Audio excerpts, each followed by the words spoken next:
এই হাদিসটা সবচেয়ে ইম্পর্টেন্ট।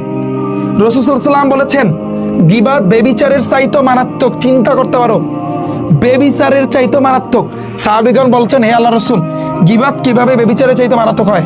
রাসূল সাল্লাল্লাহু আলাইহি ওয়াসাল্লাম বলেছেন কোন ব্যক্তি বেবিচার করার পর তওবা করলে আল্লাহ তাআলা মাফ করবে।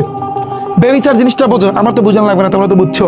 তো বেবিচার করার পর যদি বা জিনা করার পরও যদি তওবা করে খাস দিলে যে আমি আর করবো না, আল্লাহ তাআলা মাফ করতে পারে।